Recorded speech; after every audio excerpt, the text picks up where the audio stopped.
तो आदमी अपने जीवन यापन की लड़ाई लड़ता है, क्यों जिंदा कैसे रहे, जीवन यापन की लड़ाई।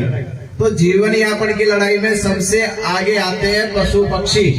उनका मुख्य उद्देश्य ही यही कि जिंदा कैसे रहे, और जिंदा रहने के लिए वह सुबह ही अपने घरों से, घोंसलों से, अपने गुफाओं से निकल जाते हैं भोजन की तलाश में।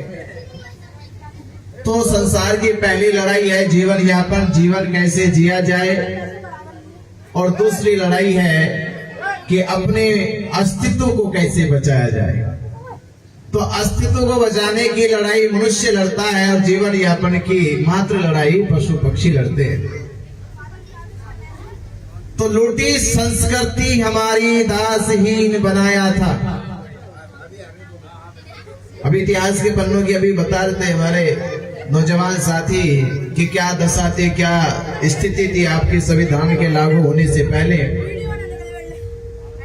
तो संविधान लागू होने से पहले ये दुर्दशा क्यों थी, और ये आज भी हो सकती है कि लूटी संस्कृति हमारी दासहीन बनाया था, बहू बेटी और बच्चों को घर के बाहर जलाया था। आंखों से टपके आंसू, कोई फरियाद सुन ना पाया था। ये शोषण भी होता रहा, जुल्म होता रहा।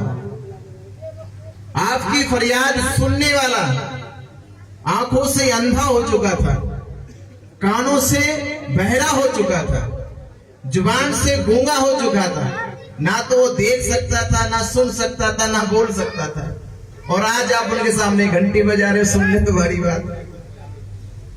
आज कौन सुनेगा? अरे आज तो आपके घरों में खुशहाली है, 4 चांद लग गए, बेटा कलेक्टर बन गया, बड़े बड़े कॉलेजों में जाके पढ़ने लगा। आज कोई मुसीबत में हो तुम लोग, आज तो खुशहाली में हो। मुसीबत तो तब थी जब हम कह रहे कि आंखों से टपके आंसू, कोई फरियाद सुन ना पाया था, होता रहा शोषण हमारा। कोई अल्लाह ईश्वर देवी देवता जमीन पे उतर के आया था। जब इसी समाज के साथ शोषण हो रहा था, जुल्म अत्याचार हो रहा था, इसकी अस्मिता विरासत को लूटा जा रहा था, दिन रात इसको सताया जा रहा था, मारा जा रहा था, कूटा जा रहा था, घसीटा जा रहा था, अनावरत इस पे जुल्म अत्याचार हो रहा था। पशुओं को माफी थी, पर इन अछूतों को, दलितों को, शोषितों को कोई माफी नहीं थी। ये आपका इतिहास है। तो होता रहा शोषण तुम्हारा। कोई अल्लाह ईश्वर देवी देवता जमीन पे उतर के ना आया था। अरे लिया जन्म भीम ने, जगत में पढ़ लिख कर अनूठा ज्ञान पाया था, और तोड़ मनवादी जंजीरों को इस देश के शोषित पीड़ितों को आजाद कराया था। आज जो आप खुशहाली मना रहे, क्यों मना रहे? क्योंकि आपको आजाद कराया। नहीं तो कौन मनाएगा किसी की जयंती? किसको फुर्सत है? किसी को फुर्सत है इतनी? किसी की जयंती मनाए, मोमबत्ती जलाए, फूल चढ़ाए, इतनी डेकोरेशन करे, कौन करेगा? वो करेगा जो गुलाम था, और गुलाम होके आज आजाद हो गया। जो आजाद होगा वो जयंती मनाएगा, गुलाम तो नहीं मनाएगा। जयंती मनाने के लिए पहले गुलामी के सिकंजे से, पिंजरे से बाहर आना होगा, तो जाके जयंती मनाओगे। और जयंती का सही मकसद भी तभी पूरा होगा जब आप जिनकी जयंती मना रहे उनके बताए इशारे को समझ जाओ कि मैंने तुम्हें इसलिए जगाया, इसलिए तुम्हें आजाद कराया कि तुम ये जान सको कि तुम जिन जंजीरों में बंधे थे, जिन गुलामी के सिकंजों में कसे थे, वो गुलामी कहीं और नहीं है बाहर, या ना ऊपर है 7वें आसमान में, ना पाताल में है। वो बीमारी, वो जंजीरें, वो या तो तुम्हारे घर में है या तुम्हारे दिमाग में है, वो बाहर कहीं नहीं है। अभी सोचो कि पिंजरा, मैं कह रहा हूं कि वो पिंजरा बाहर है, लोहे का पिंजरा, न उसमें से निकाल रहे, नहीं निकाल रहे। दिमाग जहनियत से गुलाम हो। कैसे गुलाम हो? बिल्ली के रास्ता काटने से तुम डर जाते हो, बिल्ली आज तक नहीं डरी तुमसे। बोले तुम बिल्ली का रास्ता काट जाओ, बिल्ली को कोई चिंता नहीं। बिल्ली कहेगी काट का तो काट का, मुझे तो जाने दो। तो तुमसे ज्यादा समझदार बिल्ली है। आप बिल्ली का रास्ता काटो, बिल्ली कभी नहीं रुकेगी, और बिल्ली तुम्हारा रास्ता काट दे तुम झट से रुक जाओ, तुम्हारी हार्ट बीट बढ़नी शुरू हो जाएगी। तो कितने डरे हुए हो तुम, कितने भयभीत हो। इतना भयभीत तो कुत्ता बिल्ली भी नहीं होगा जितने भयभीत तुम हो, बिल्ली से डर गए।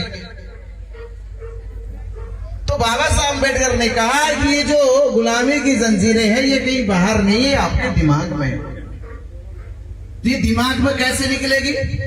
अभी मंच पे हमारे बहुत सारे सम्मानित साथी बैठे, गुलामी से बाहर की, और आज भी गुलाम बनेगा, कैसे बनेगा, क्यों बनेगा, इसके पीछे मैं 4 चीजें बता रहा हूं।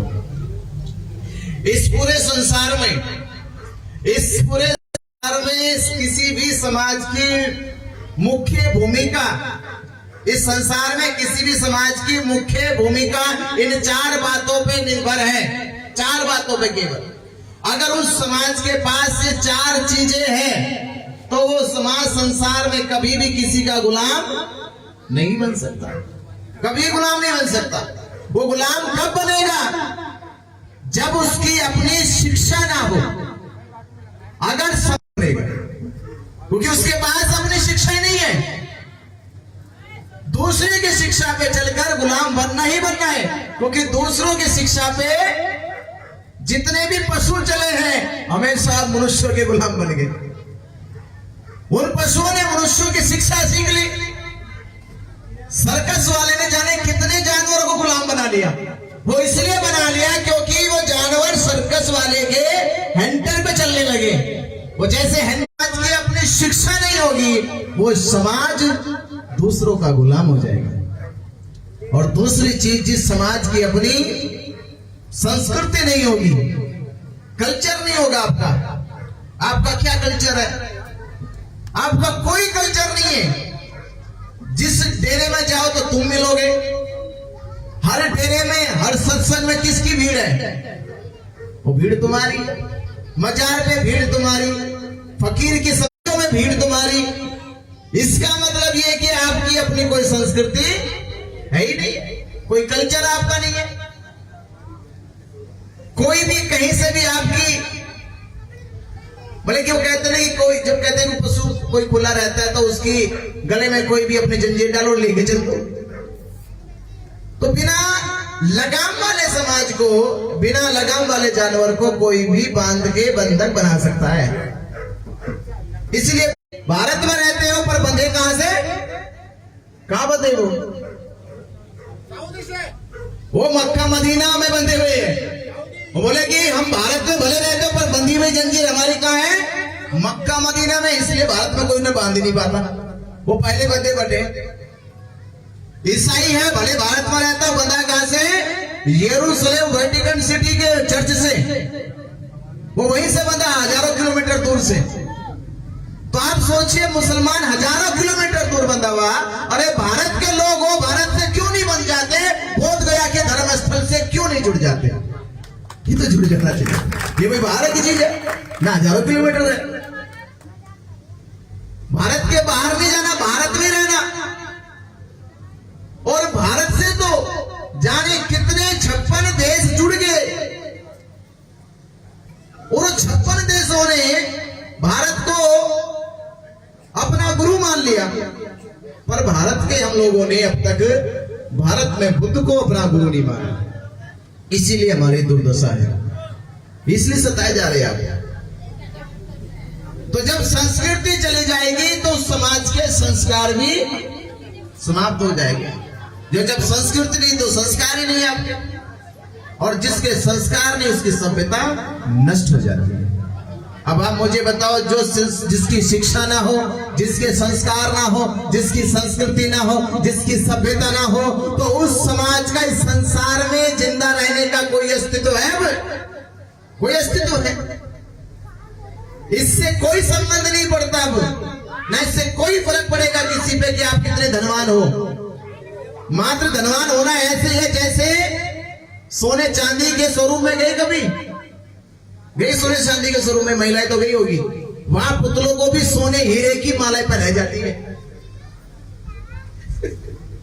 भाई सोने का शोरूम है या हीरे का शोरूम है, वहां पुतले खड़े और पुतलों गले में क्या पड़े? करोड़ों करोड़ों के हीरे के हार है उनके गलों में। तो धनवान तो पुतले भी है, आपसे ज्यादा धनवान है, पर है क्या? वो एक डमी है, एक पुतला है। इसलिए धनवान होने से अपने आप को जिंदा मत मानो। एक जिंदा समाज वही है जिसकी शिक्षा, संस्कार, संस्कृति और सभ्यता जिंदा है, उसे जिंदा मान सकते हैं आप। तो इसे बचाने का आंदोलन पूरे देश में अभी जग जाहिर हुआ कि मुसलमानों के पास उनके अपने मस्जिद है, सिखों के पास उनके अपने गुरुद्वारे हैं, ईसाइयों के पास उनके अपने चर्च है, हिंदुओं के पास अपने मंदिर है। तो भारत में बौद्ध धर्म कोई भारत का नहीं है, ये इंटरनेशनल धर्म है। पूरी दुनिया में बौद्ध धर्म के मानने वाले करोड़ों में लोग हैं, पर भारत में बौद्ध स्थल बोध गया का वो बौद्धों के पास नहीं है, बौद्धों के हाथ में नहीं है। तो किनके हाथ में है वो? किनका कब्जा उन पे? वो कब्जा उनका ब्राह्मणों का है, पंडों का, पुरोहितों का है। और पंडित पुरोहितों ने ये कब्जा इसलिए कर लिया, मेरे जो ये सैनिक लोग हैं, भीम आर्मी वाले, उनको बता रहा हूं मैं, ध्यान से देना, अपने अगले कहीं बोलेंगे जाके कि बोध गया पे कब्जा क्यों हुआ, बोध गया पे कब्जा क्यों हुआ। बाबा साहब डॉक्टर अंबेडकर जी ने 13 अक्टूबर 1935 में नासिक की एक बड़ी सभा में कहा, मैं हिंदू धर्म में पैदा हुआ, ये मेरे बस की बात नहीं थी। आप कह सकते हो ये बात कभी? अरे बाबा साहब ने तो नासिक की सभा में कहा, आप तो घर में भी नहीं कह सकते अपनी ये बात, इतने बड़े लोग हो। बाबा साहब अंबेडकर ने ये बात नासिक की सभा में कही 1935 में। 1935 में नहीं थी, पर मैं इस धर्म में मरूंगा नहीं, ये मेरे बस की बात है। और किसी में दम हो तो रोक के दिखाओ मुझे, किसी में ताकत हो तो रोक के दिखाओ मुझे। ये बाबा साहब अम्बेडकर ने कब कह दिया? 1935 में। आप 2025 में नहीं कह सकते। देखो आप में क्या है, आपका जिगरा कहां चला गया? बाबा साहब को ये बात 90 साल पहले कह के चले गए। कितनी हिम्मत थी बाबा साहब अम्बेडकर में कि जब पूरे देश में ब्राह्मणों का पूरा एकजुट तंत्र था, ब्राह्मणों के पास सारी ताकत थी, सारी शक्ति थी, मनुस्मृति का विधान चलता था, उस दौर में बाबा साहब अम्बेडकर ने कह दिया कि मैं हिंदू धर्म में पैदा हुआ, ये मेरे बस की बात नहीं थी, पर ध्यान रखना मरूंगा नहीं, ये मेरे बस की बात है। ये चैलेंज दे दिया बाबा साहब अम्बेडकर ने। तो ब्राह्मणों ने सोचा ये अम्बेडकर है, वो पता लगाओ ये किधर जाएगा, पता लगाओ किधर जाएगी। तो ब्राह्मणों ने अपनी खुफिया एजेंसी बनाई, जासूस बैठाए बाबा साहब अम्बेडकर के चारों तरफ लग जाओ, मुंबई से लेकर दिल्ली तक पीछा करो कि बाबा साहब अम्बेडकर हिंदू धर्म छोड़ने वाले कौन से धर्म में जाएंगे।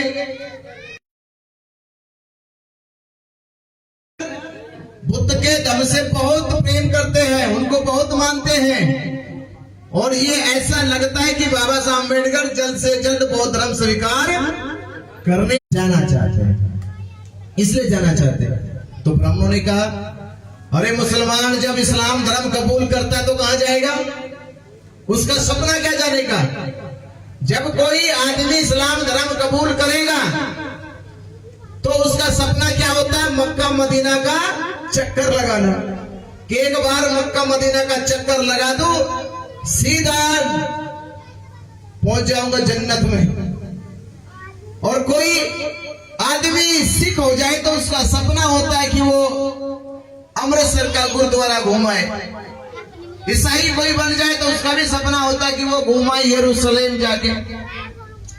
तो कोई बौद्ध बनेगा तो सपना क्या होगा उनका?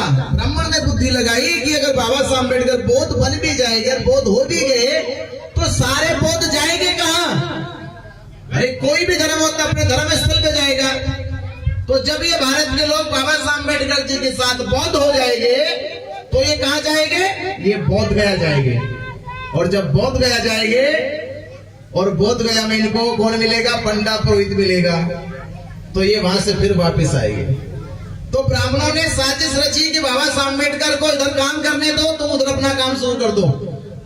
तो आप सोचिए, आपको एक इतिहास बता रहा हूं जो यह बुद्धिमान लोग हैं कि संविधान बनने की शुरुआत 1947 से शुरू हो चुकी और पूरे देश में जग जाहिर हो गया कि कानून बनाए जा रहे, संविधान बनाया जा रहा। इस देश में जाति कितनी, धर्म कितने, संप्रदाय कितने, मजहब कितने, देश में लोग कितने, उन लोगों की अभिव्यक्ति की आजादी की, कानूनों के अधिकारों की सारी बात संविधान के भीतर लिखी जाएगी।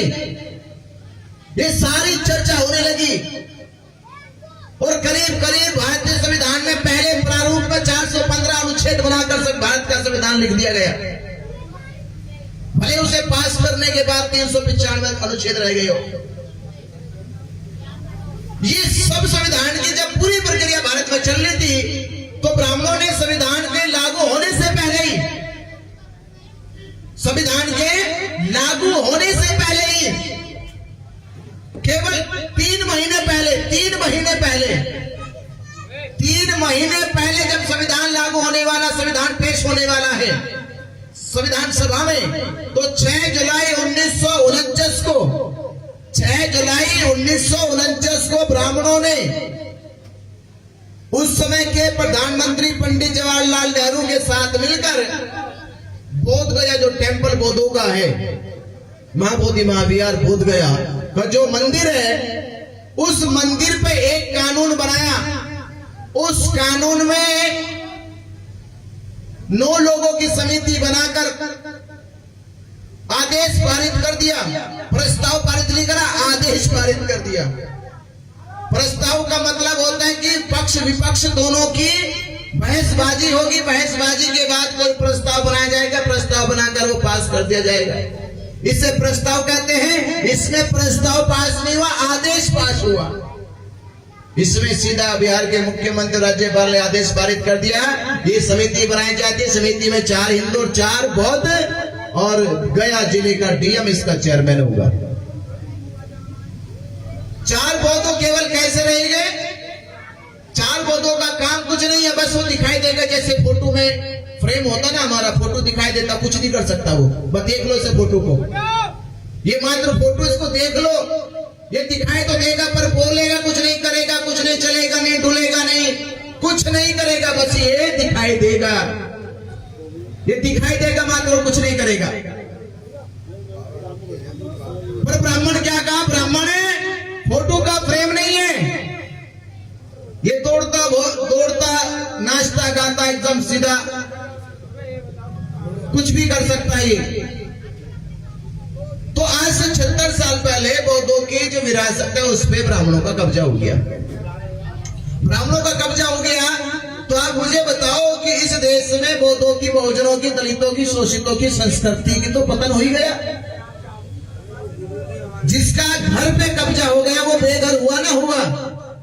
आप बताओगे, आपके घर पे कब्जा कर ले कोई तो बेघर हो गए आप। फिर कहां सोओगे जाके? जंगल में, पेड़ के नीचे, रोड पे, फुटपाथ पे। जब किसी को बेघर कर दोगे तो वो सोएगा कहां? फुटपाथ पे सोएगा। फुटपाथ पे क्या होगा? कभी भी कोई भी नगर पालिका, नगर निगम वाले आएंगे उठा के, हटाओ इसको यहां से, नहीं तो कचरे के डब्बे में डाल देंगे ले जाके। इसलिए भारत में इन दलित शोषितों को आज धर्म के किसी भी डब्बे में डाल देते हैं। कोई निरंकारी वाले डब्बे में फिट कर दिया इनको, कोई धंधन वालों में फिट कर दिया इनको, कोई राधा स्वामी वाले में फिट कर दिया इनको, कोई इनको ईसाई बना दे, कोई इनको कोई मुसलमान बना दे इनको। मतलब ये हर जगह किसी ना किसी डब्बे में डाल दिए जाते हैं। अरे भाई इसलिए डाल दे जाते हो क्योंकि आपकी अपनी क्या नहीं है, आपकी अपनी कोई विरासत नहीं है, इसलिए डुप्लीकेट लेबल लगाकर बेचे जा रहे हो। मैंने पिछले एक सभा में कहीं कहा था कि इस भारत में हम लोगों को छोड़ के किसी का बाजार नहीं लगता, हम लोग बेचे जाते हैं इस भारत में, केवल आज भी बेचे जाते हैं। तो एक ने कहा ये बुद्ध जी क्या करे, बेचे जाते हैं। मगर बेचे जाते हो भाई, इस देश में आपको किसने नहीं खरीदा, आपको किसने नहीं खरीदा। आप अपने मोहल्ले में घरों में जाके देखो, आप बाबा साहब अम्बेडकर बुद्ध के अलावा जिनके घरों में अन्य गुरुओं की फोटो है, अन्य गुरुओं की फोटो है, उन सबने आपको खरीद रखा है, उन सबने खरीद लिया आपके। और बड़ा थोक के भाव खरीदते, यहाँ पे लाखों लाखों लोग जाते हैं उनके सत्संगों में, लाखों लाखों लोग। तो आज भी हमारे लोग बेचे जाते सत्संगों के नाम पर, चर्चाओं के नाम पर। ये सब कौन बिक रहे, हम ही तो बिक रहे। पूरे देश में बाजार किसी का लग रहा है तो बिकने का हमारा लग रहा, इसलिए लग रहा क्योंकि हमारी अपनी कोई विरासत संस्कृति नहीं है। तो आज जो लड़ाई है देश में, और जिस लड़ाई के लिए बाबा साहब डॉक्टर अम्बेडकर जी ने पूरा जीवन संघर्ष किया, और संघर्ष करके हमारे भीतर वो स्वाभिमान, सम्मान और गौरव पैदा किया कि लंबी उम्र मत जीना, लंबी उम्र मत जीना, स्वाभिमान का भले एक दिन जी के मर जाना। लंबी उम्र मत जीना, स्वाभिमान का एक दिन जी के भले मर जाना, पर जीना स्वाभिमान से, सम्मान से जीना, गुलामी से मत जीना। तो वही मैं आपसे कह रहा हूं कि अगर आप में बाबा साहब डॉक्टर अम्बेडकर जी के विचारों की क्रांति है, अगर आपके भीतर बाबा साहब अम्बेडकर जी के विचारों की क्रांति है, तो इन आडंबर पाखंडियों की क्या करनी पड़ेगी आपको? अर्थी घर से बाहर निकालनी पड़ेगी। इनकी अर्थियां निकालो बाहर घरों से। अगर बाबा साहब अम्बेडकर जी क्रांति है, तो इन सब ऐसे आडंबर पाखंडियों की, अंधविश्वास की, रूढ़िवादियों की घरों से अर्थियां निकाल डालो, तो मुक्ति मिल जाएगी। तो मैंने तो मुक्ति कभी नहीं मिलने वाली, ऐसे तड़पते रहो फिर। तो आपसे ये भी मेरी अपील है, मुझे तो लगता है इसमें मोहल्ले में कितने प्रोग्राम पहले हुए होंगे, कभी कभार प्रोग्राम हो रहा है यहाँ पे, लग रहा है ऐसा मुझे। फिर भी उसके बाद मैं आपसे ये कहूंगा कि मुसलमानों ने मस्जिद की लड़ाई लड़ी, हिंदुओं ने राम मंदिर की लड़ाई लड़ी।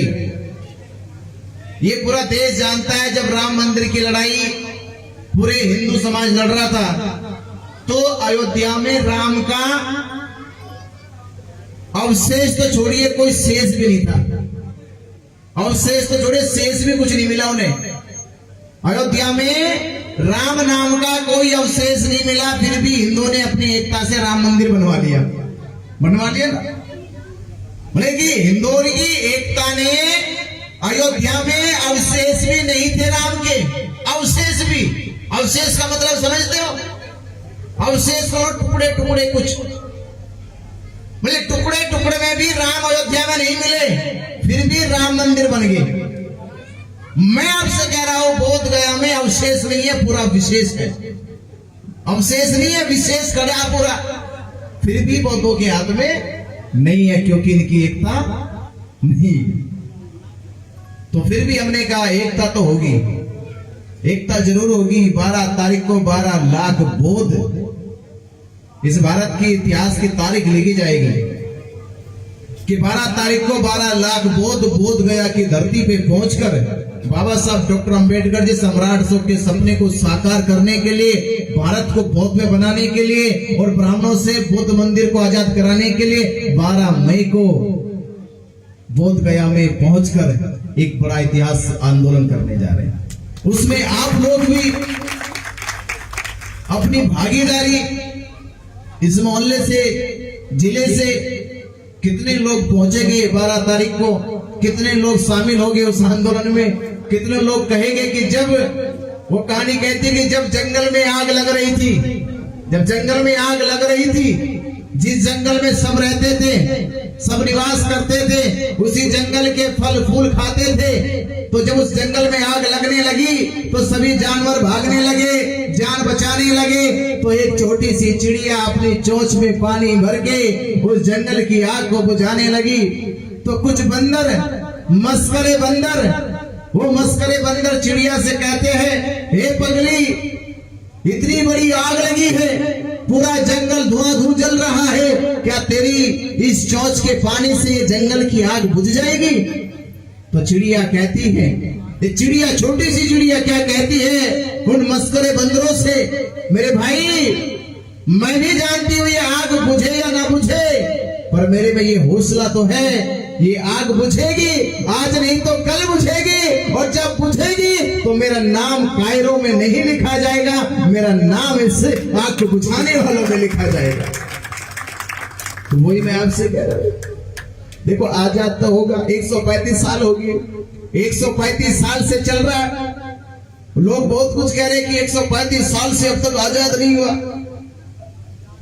अरे कोई चीज इस दुनिया में एक साथ तो नहीं आती, पर एक बार जरूर आती है। एक साथ भले ना आए, पर एक बार जरूर आएगी, आज नहीं आए तो कल जरूर आएगी। तो ये आजाद तो जरूर होगा, पर इस आजादी में देख लो आप, जो भी आजाद कराएगा वो 2300 साल पुराने सम्राट अशोक के इतिहास को दोबारा दोहराएगा। जो आजाद कराएगा वो दोबारा दोहराएगा, क्योंकि इस महाबोधि महाविहार की नींव सम्राट अशोक ने रखी थी। तो सम्राट अशोक की इस नींव को दीमक खारी कौन? ब्राह्मण पुरोहित। अब उन दीमकों को बाहर निकाल के जो इस इतिहास को दोबारा दोहराएगा, उसका नाम सम्राट अशोक के इतिहास में लिखा जाएगा। ये मैं आपसे कह रहा हूं। तो आप इस कॉलोनी से, जिले से जो भी हो, महाबोधि महाविहार के लिए वहां पहुंचकर 11 मई को पहुंचो, 10 मई को पहुंचो, 12 मई तक रहो, और बाकी 13 तारीख को वापस आ जाओ। तो तब देखना आपका सम्मान गौरव कितना बढ़ेगा। तो मेरी तो इतनी छोटी सी अपील है। बाकी बाबा साहब डॉक्टर अम्बेडकर जी की जयंती है, उन्होंने हमें सब कुछ दिया। ये आज बोलने की ताकत, चलने की ताकत, देश में दहाड़ने की ताकत और दुश्मनों को ललकारने की ताकत दी है तो बाबा साहब अम्बेडकर ने दी। तो देश को ललकारने, देश के उन गुंडों को, मवालियों को, पाखंडियों को ललकारने की ताकत है तो बाबा साहब अम्बेडकर जी के कारण है। तो नहीं तो हमारी कौन सुनने वाला था? कौन हमें ये अहमियत देता था? किसने हमें, हमने सोचा भी नहीं था कि भारत में बाबा साहब अम्बेडकर ये सब कुछ करके जाएंगे कि हम भी सम्मानित होंगे, सम्मान पाएंगे। अब सोचे क्या हालत होगी कि मैं कहता हूं कि न आते भीम हमारे क्या हालत होती दलितों तुम्हारी। सोचो ना, न आते भीम हमारे क्या हालत होती दलितों तुम्हारी, गले में हांडी पीछे झाड़ू बांधे जाते। न आते भीम हमारे क्या हालत होती दलितों तुम्हारी, गले में हांडी पीछे झाड़ू बांधे जाते। अपनी मर्जी के तो तुम कुछ भी ना कर पाते, मरे जानवरों का मांस तुम खिलाए जाते, मरे जानवरों का मांस। और है भीम बदौलत आज पढ़ लिख कर डिप्टी कलेक्टर मिनिस्टर बन पाते, और है भीम बदौलत आज पढ़ लिख कर डिप्टी कलेक्टर मिनिस्टर बन पाते। और भीम बाबा को भूलकर यही लोग चौकी देवी देवता की पूजा करने जाते, ये वही लोग हैं। ऐसे नालायक लोगों पर फिर शर्म आती और कहते हैं कि भूले भटके फिर घर वापस आ जाओ और भीम के सामने सर झुका के माफी मांग के चले जाओ।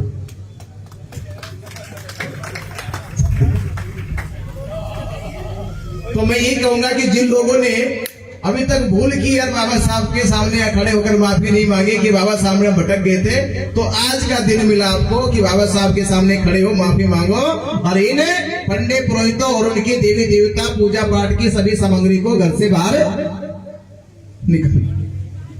आपने सुना, इसीलिए आपका बहुत बहुत धन्यवाद, शुक्रिया। और जीवन को खुशहाल बनाओ। खुशहाली के लिए 3 काम जरूर करो। बच्चों को पढ़ाओ, बच्चों को अच्छा खिलाओ और बच्चों को अच्छा सिखाओ। नमो बुद्धाय, जय भीम।